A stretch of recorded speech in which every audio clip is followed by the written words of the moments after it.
Hi! In front of me is Samsung Galaxy A14 and today I would like to show you how you can connect it using Bluetooth.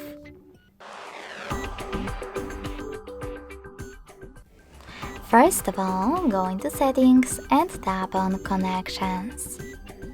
Now click on Bluetooth and tap on this sweater if it's not already on in order to activate it.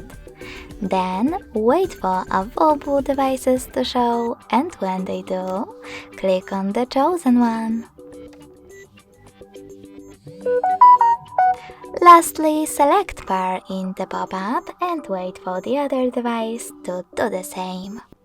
As you can see, my devices were successfully connected, but you can always disconnect them by tapping on this gear icon next to the device and choosing Unpair at the bottom right corner.